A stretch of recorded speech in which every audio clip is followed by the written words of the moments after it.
Long term measures.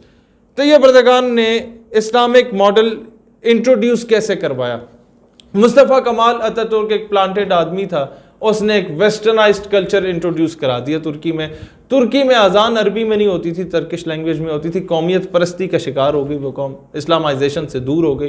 Tayyip अर्दगान आया और कहा चलो ठीक है, ये कौम पर्दा नहीं करती, मैं नहीं कहता कि पर्दा करो, ज़बरदस्ती नहीं करता क्योंकि बगावत पे आ जाएंगे। अब ये मेंटली प्रिपेयर्ड नहीं है, लेकिन कौम किसको देख के दुपट्टा करती है? एंकर पर्सन को, कि उसने कैसे कपड़े पहने हुए, उसने कैसा सुर्खी पाउडर लगाया हुआ है। फिर क्या करती है कौम? देखती है कि MNA की बेगम ने क्या किया हुआ है। फिर कौम देखती है वजीर ने क्या किया हुआ है। फिर कौम देखती है वजीर आजम की बेगम कैसी लगती है। अगर उसने इस 2 लाख का पर्स लिया हुआ है तो हम कोशिश करेंगे 20,000 का तो ले लें। लेकिन तैयब अर्दगान ने दुनिया का बेहतरीन महल लेके दे दिया अपनी बेगम को, जबरदस्त जिंदगी का, ताकि कौम के यार हाँ ये कितने बड़े घर में रह रही है। लेकिन बेगम को कहा अबाया कर लो, और अबाया करा के उसे हर जलसे में लेके गया अपने साथ। जब कौम की बेटी ने देखा यार ये सदर मुमलिकत, सबसे अमीर कबीर शख्स की बेगम, उसने दुपट्टा किया और उसे मौत नहीं आई, तो हमें भी नहीं आएगी। ये होता है मैकेनिज्म। जब आपका सदर मुमलिकत आंखों में आंखें डाल के इजराइल को as a terrorist state declare करेगा तो आपकी कौम भी बोलेगी। ये फर्क होता है। मैं आपको एक वाकया, एक छोटा सा लतीफ़ा सुनाता हूँ। आपको हंसी ना आए शायद, लेकिन अगर ये समझ गई ना ये कौम तो इसकी नस्लें संवर जाएंगी। सर, चांद पे एक स्पेसशिप जा रही थी, उसमें 5-7 साइंसदान थे और एक टॉनी नाम का कुत्ता मौजूद था। तो वो जब खबर दुनिया में पहुंचती है कि साइंसदान जो है वो चांद पे जा रहे, तो जश्न मनाया गया कि यार बड़ी तरक्की कर गई है दुनिया। ये लैया भक्कर का एक बाबा था, वो बड़ा अजीब सा बाबा, वो कहता अल्लाह करे गर्क हो जाए। जब उसे पता चला ना कि ये चांद पे जा रहे हैं और साथ एक कुत्ते को भी लेके जा रहे हैं, कहता तबाह हो जाए, बर्बाद हो जाए।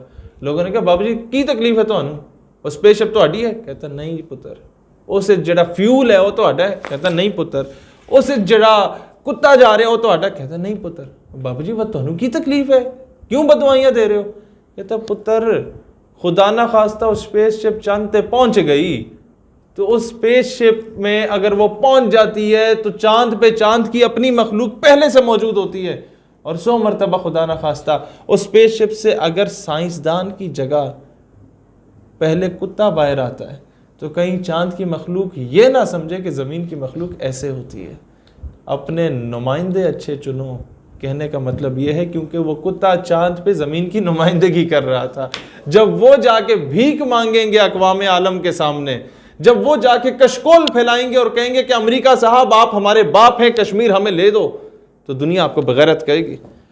यही तो सवाल है कि हम हकीकी मैनों में आज़ाद नहीं है। तो नज़रिए पाकिस्तान की ज़रूरत क्यों थी? मैं आपको ये बात बता रहा हूँ सर, मसला ये है जब तक कीमे वाले नान और बिरयानी की प्लेट पे ये कौम अपने ज़मीर का सौदा करेगी, जब तक ये तमाशबीन कौम जहाँ बंदर को मदारी नचाता है उधर तमाशे लगाएगी, जब तक ये दांतों के जलसों पे जाके पूरे पूरे पैसे नोट उल देगी, जब तक ये बटेरों को, कुत्तों को और कुकड़ों को लड़वाने की कोशिश करेगी और उसमें समझेंगे कि हम बहुत बड़े नवाब वडेरे बन गए हैं, कौम का मुस्तकबिल तो तब्दील नहीं होगा।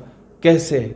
आपका ही सवाल है ना। जी कैसे? सर, आपका तालीमी निसाब जब तक आपको मोहम्मद बिन कासिम, टीपू सुल्तान, सलाहुद्दीन अयूबी, नूरुद्दीन जंगी, तारिक बिन ज़ियाद नहीं पढ़ाता, निज़ाम आपका बेहतर नहीं हो सकता। आपका मुल्क इस्लामी रियासत है, ला इलाहा इल्लल्लाह मुहम्मद रसूलुल्लाह पे बना है, सारा निसाब आपके पास है, आपने इम्प्लीमेंट करना है। इम्प्लीमेंट कौन करवाएगा? हम नौजवानों की स्टेज पे बात नहीं करेंगे, हम करेंगे। हाँ। मैं आपको बताता हूँ 70 साल की आप मैं आपको बताता हूँ 70 साल का मैं रिस्पॉन्सिबल हूँ। आपने तो पूरी आवाम के लिए देखिए, मैं आवाम का क्या, तमाशबीन कौम का मैं रिस्पॉन्सिबल हूँ। नहीं, अब मैं आपसे ये बात पूछना चाह रहा हूँ कि जो 70 साल में हमारे मजहबी लीडर भी हैं, हमारे लोग हैं, मैं उनका रिस्पॉन्सिबल नहीं हूँ। वो मजहबी लीडर जो मेजॉरिटी थी वो एक स्कूल ऑफ थॉट के लीडर थे। वो कौन से तमाम मजहब के लीडर थे? वो तो 1.5 इंच की मस्जिद बना के उसके लीडर थे। उन्होंने कौन सा काम अच्छा, का? आप असल में ये पूछना चाह रहे हैं कि अब इसका हल क्या है? मैं वही बता रहा हूँ। आपको नजर आ रहे हैं। मैंने आप 8 साल तहरीक चलाई, तालीमी निसाब में तरमीम करो, मिस्टर चिप्स को हटाओ, सिंडेला को हटाओ। जब नहीं हुआ ना, मैंने हर दरवाजे पे दस्तक दी। जब नहीं हुआ ना, मैंने कहा चलो ठीक है, गवर्नमेंट कुछ नहीं करती, मैं क्या करूँगा।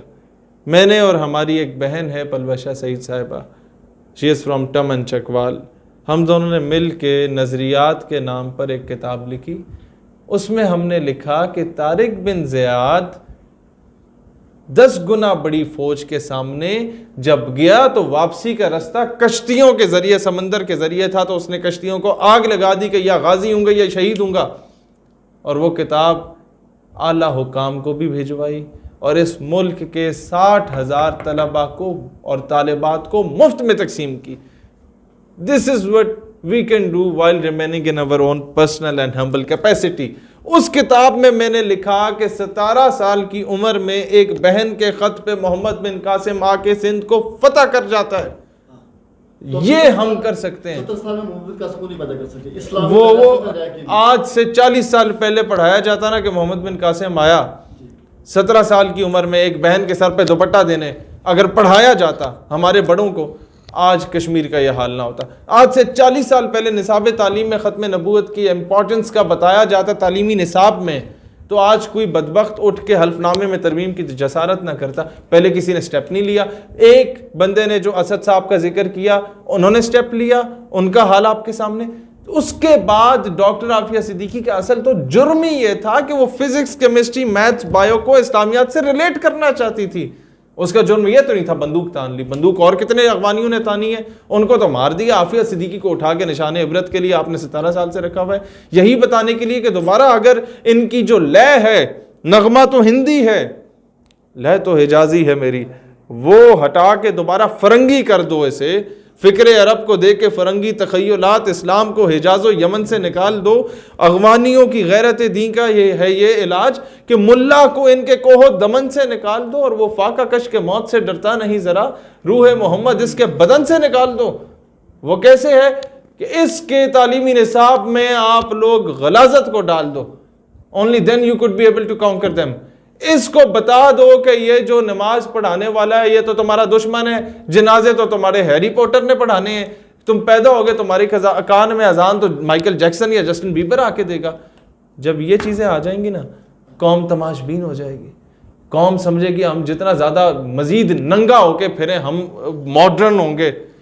जब कौम ये समझे ना, और कौम की बेटियाँ जिनको आज ये टिकटॉक पे नचवाते हैं और जो गर्लफ्रेंड बनने पे तो फ़ख्र महसूस करती हैं, उनको गर्लफ्रेंड बनाने के लिए हर कोई तैयार होगा, उनको घर की जीनत बनाने के लिए कोई तैयार नहीं होगा। और जब हाँ इस पे फिर हम पे फतवे लग जाते हैं। ये आपके एक सूबे की मिसाल ले लेते हैं, एफसी ने भी, फ़ौज ने भी जो ज़र मुबादला ख़ुद कमाया उठा के नवाबों को दिया कि यार अपने इलाकों में इन्वेस्ट कर दो, मेहरबानी करो, उन्होंने जनाब उठा के लैंड क्रूज़र ले ली।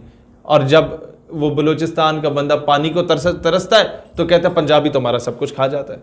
अब उस गरीब ने तो अपने डेरा बुगटी या अपने कोलू या अपने मशके से अलावा तो बाहर कुछ देखा नहीं होता, वो यही समझता है कि पंजाबी खा जाता है। फिर कोई पंजाबी बेचारा जाके सिपाही वहाँ उसके हमाम में बाल कटवा रहा होता है तो साथ ही वो रेज़र भी फेर देता है कि तुमने सब कुछ खाया है।